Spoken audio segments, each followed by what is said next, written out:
Hello everyone, welcome to the channel. I hope you are well. Today I will try to tell you the story of a woman who has been struggling with an illness for exactly 12 years. This woman's story is written in the Holy Book. But first, let me tell you why I chose this story. This woman has been trying to cope with an illness for 12 years. But as you look at the story, you will notice that we will find a bit of ourselves in it, because we are also trying to cope with many difficulties in this world, some for a longer time, some for a shorter time. And these challenges actually do a lot to our hearts as well. We get tired. We get angry. We feel helpless.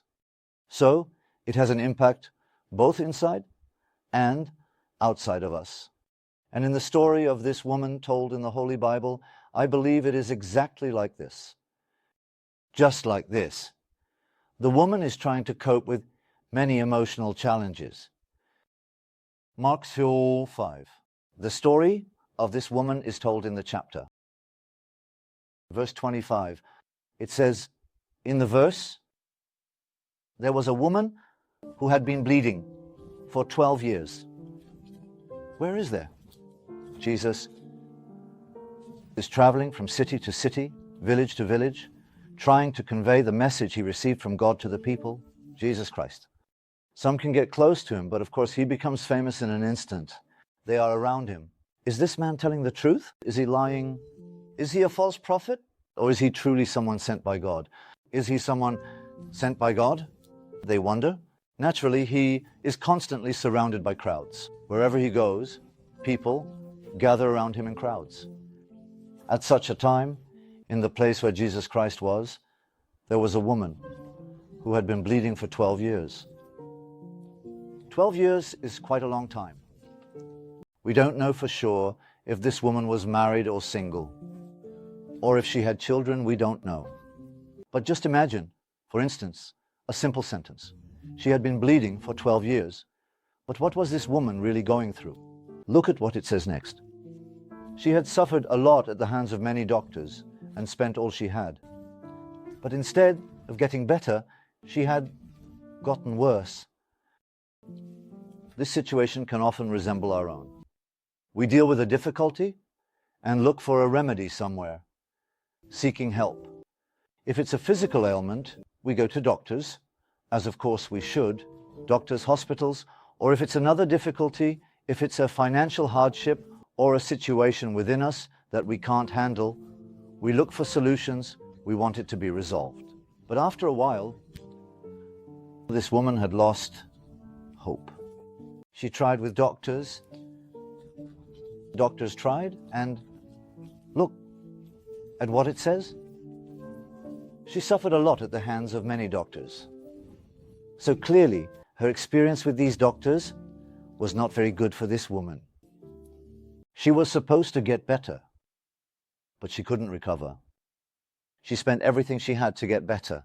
She went to better doctors, went to even better ones, spent more money. But the woman's situation was quite hopeless. So, let's think together with you. What was this woman feeling inside, in her heart, in her emotions? I think she had lost hope by then. She was bleeding. And maybe she was having difficulty going out in public. She was embarrassed when she went out among people. I wonder if people will see this problem of mine when I'm among them. Will I be humiliated? She wondered. Then came hopelessness, helplessness, shame, perhaps because she couldn't get better. Moreover, at that time, many people believed that those with such long-term illnesses were suffering because of a sin. They looked at the person as if they were a sinner, which is such a painful thing. And the woman perhaps also bore the weight and shame of this. Why isn't this problem going away? Really? Why can't I get rid of this problem? Why do others get better? Why am I not getting better? Why don't others have this problem, but why do I? She probably felt and thought about this problem. If she was married, the situation is still difficult. Was her husband understanding of this situation? Was he patient, I wonder? While his wife was trying to cope with this difficulty and doing everything she could? I wonder how this woman's husband was treating her. And what if they had children? I wonder what the children thought about their mother. Were there rumors going around? The children's classmates? Were they talking about the children's mother? Were they mocking her? After all, gossip, as we call it, existed back then, just as it does today, you know. Families talk about others at home, children hear this, and unfortunately, as innocent as children are, they can also be ruthless in such matters. And if this woman had children, were the children being mocked? Let's assume none of this happened. All right, dealing with this difficulty for 12 years must have been too much for the woman. It must have been too much, a heavy burden. Moreover, we don't know if she had the strength to go further, but we know one thing. She had spent everything she had, so the woman no longer had the strength or money to go to new doctors or travel to other countries. In despair, perhaps she was losing herself. Who knows what state her soul was in? The woman had heard about Jesus. She had heard what was said about him. Therefore, she got up and came up behind him in the crowd and touched his garment. Let's pause here for a moment. Jesus Christ was also healing the sick. Jesus Christ had followers. But there were also those who did not like Jesus Christ. Jesus Christ, who came from God. There were those who believed that he was someone, that he was the Son of God, that he was here with God's authority, and that he was proclaiming the kingdom of heaven. There were also those who spoke about this, but believed that he was a false prophet, that he was a bad man, and that he was trying to deceive people. The woman had heard all of this. I'm sure she had heard both positive and negative things. Well, let's take a break here. Who was this Jesus Christ, whom the woman observed from afar and heard so much about? I will try to explain this story to you with the principles I understand from the Holy Bible. There were two worlds. In fact, there was one world in the beginning.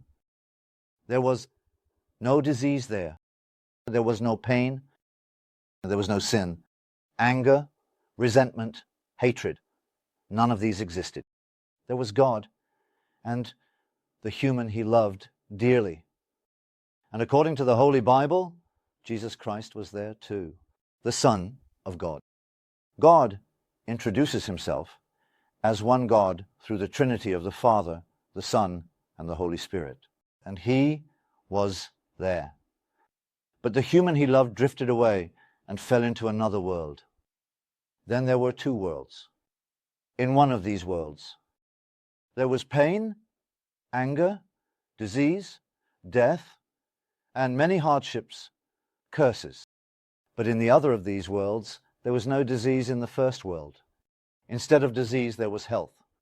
Instead of sorrow, there was joy. Instead of curses, there was blessing. Instead of hatred and resentment, there was love. Then humanity now lived in this world. This woman also lived in this world. But according to the Holy Book's narration, the prince of the world, the king of this world, the Son of God, was not willing to let the person he loved perish in this way. But from this world to this world, in the form of a human as a human, to offer them salvation. Yes, he came as a human, but he also carried divine attributes at the same time. At that time, while the woman was looking at Jesus Christ, about whom she had heard many rumors, from afar, she was actually seeing from this world. Someone who had come to this world. She was looking at the Son of God, in the Messiah, who carries the authority of God. She was looking. Of course, the woman didn't know all of this. What did the woman know? What people said about him. So, what were people saying? Some were saying he heals the sick and frees the possessed. There were also those who said he is a false prophet, a liar. Don't believe him. Let's see what happened next. Therefore, the crowd followed him and touched his garment. Even if I touch your clothes, I can get rid of it, she was saying. Why? Why did the woman make such a choice? Because there were many things she had heard. Good things about him and bad things. But which of these did the woman choose to believe? The woman chose to believe that Jesus Christ could heal her. Now, actually, let's pause here again with you.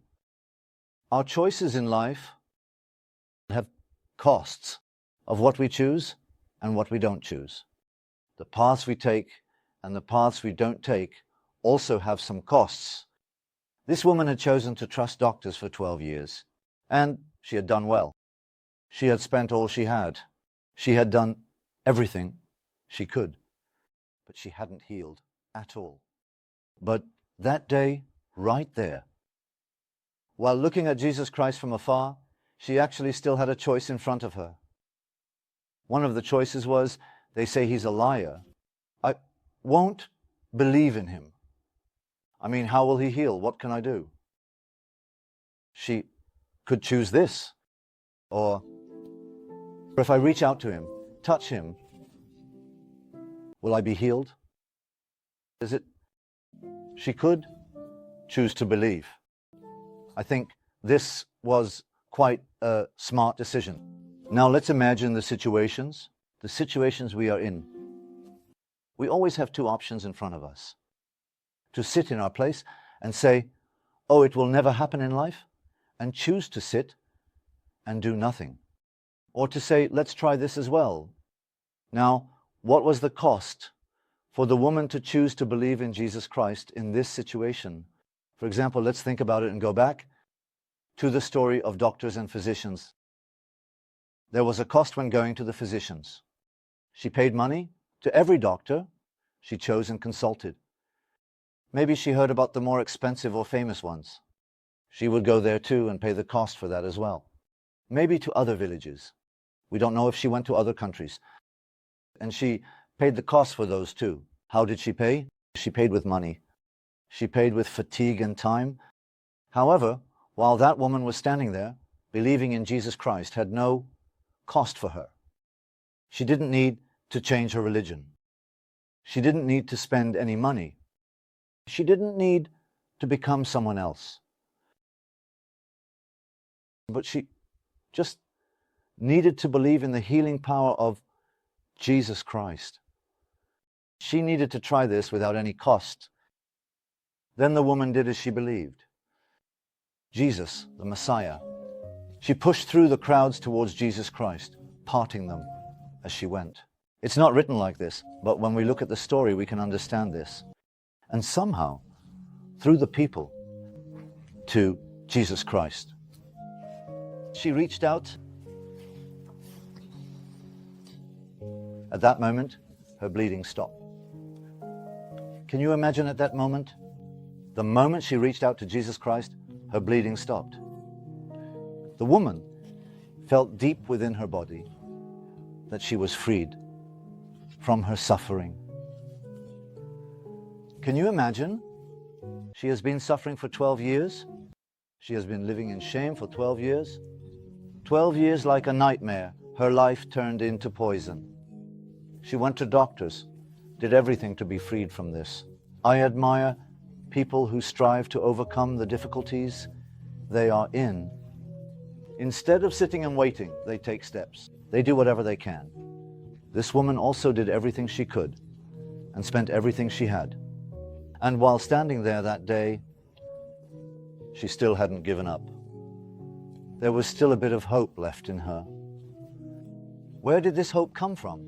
Because she had heard. There is a man. He heals the sick. He raises the dead and the possessed. He sets free those who are captive to evil spirits. And she said to herself, if only I could touch this man, If I could just reach out, try again, I have one more shot to take. I have a bit more hope. And with this hope, with the strength that comes from this hope, the woman pushed through the crowds to reach Jesus Christ. And the moment she reached out, she was healed instantly. It mentions that her bleeding stopped. The Holy Bible.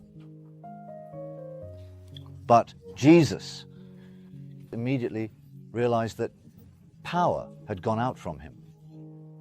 He stopped in the middle of the crowd and asked, "Who touched my clothes?" He asked. His disciples said to him, "You see the crowd pressing against you." Clearly there was a jostling situation there. It was like the early days of the Metrobus, so crowded. "You see the crowd pressing against you. How can you ask, 'Who touched me?'" And they said, "What does that mean?" Everyone is touching you. Everyone is pushing you. You are in the middle of a huge crowd.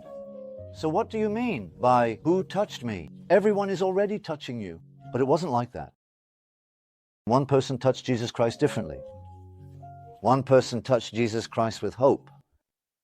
One person touched Jesus Christ with faith. One person touched Jesus Christ as a sick person seeking mercy.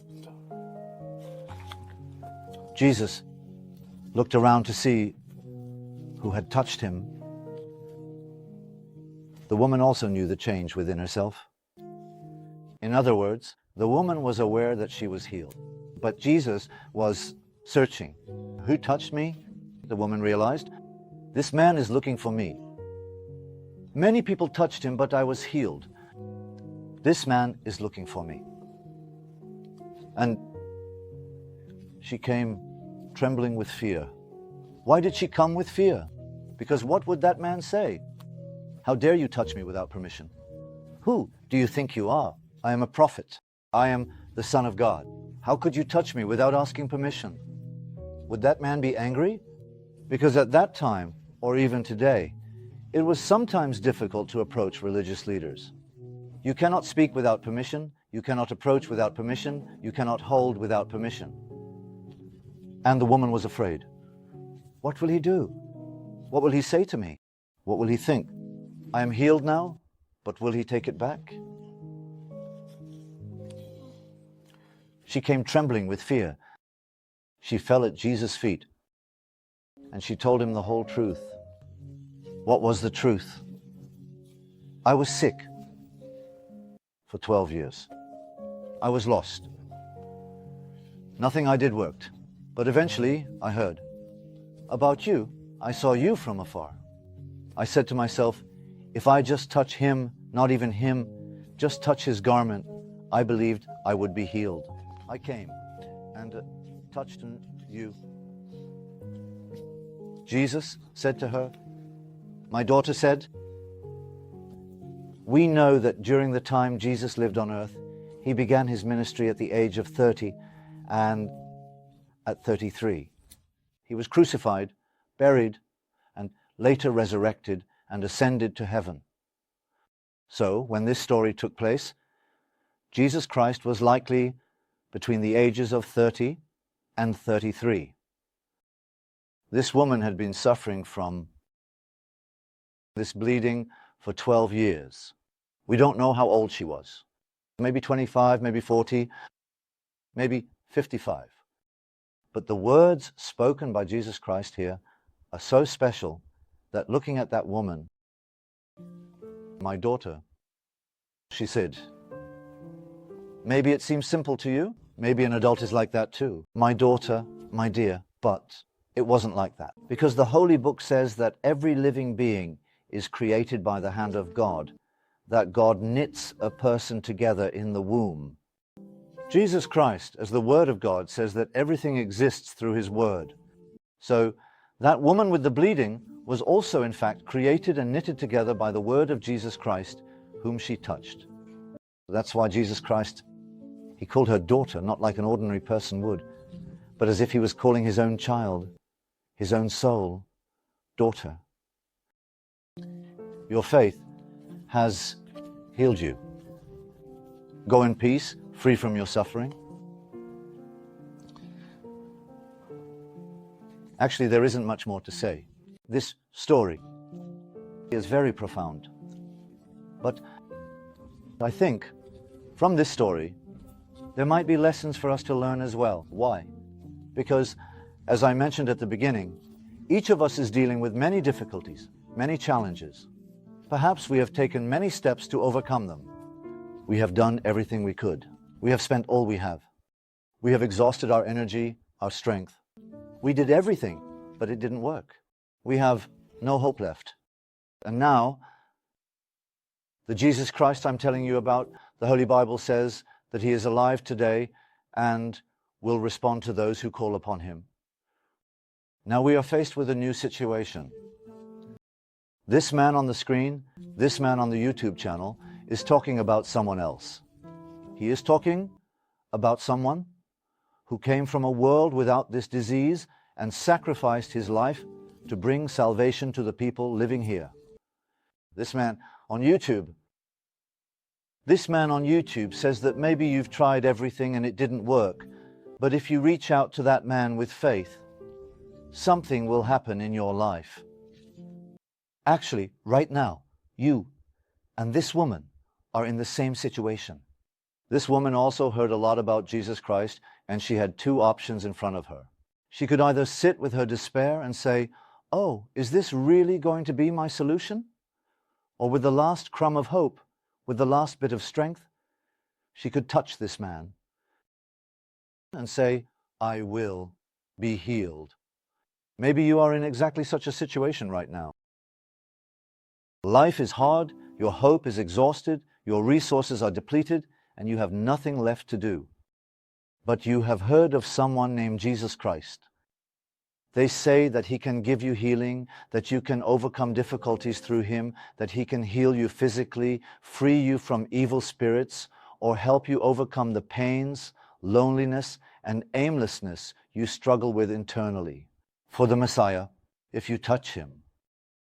Moreover, for the woman, taking this step was not as costly as the previous ones.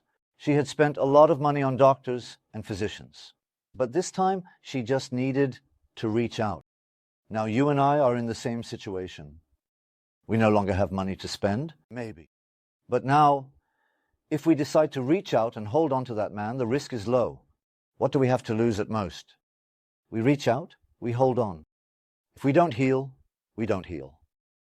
But what if we do heal? Then today, our options are to touch him. Or we can stay in our place saying, "Oh, who is he anyway? He's a fake. They say this about God. They say that." And just sit and wait for someone to reach out to us. I think reaching out to Jesus Christ is a more sensible decision. So how can you do this? It's not difficult. Today, all I will say is this: pray to him today. Talk to him. God, who are you and where are you? I want to know you. They say your son, Jesus Christ, will heal. I want to try this. Jesus Christ, please touch my life today. If I could just reach out to you, even touch your garment, I would be healed. You can pray, asking to be healed today, asking him to reveal himself. You can also read a short book. You can request a Bible. There are resources where you can get a free Bible. I will add them below this video. But lastly, I want to say this: you have nothing to lose. All you need to do is believe in the good things you've heard about this man and reach out to hold him. Because the Holy Book says that to everyone who knocks, the door will be opened. Everyone who seeks will find. That's all for my message today. I hope you had a good time. Blessings to you. If you liked the video, please don't forget to click like and subscribe. I would be happy if you also leave a comment. May the Lord bless you abundantly. Goodbye. Stay well. See you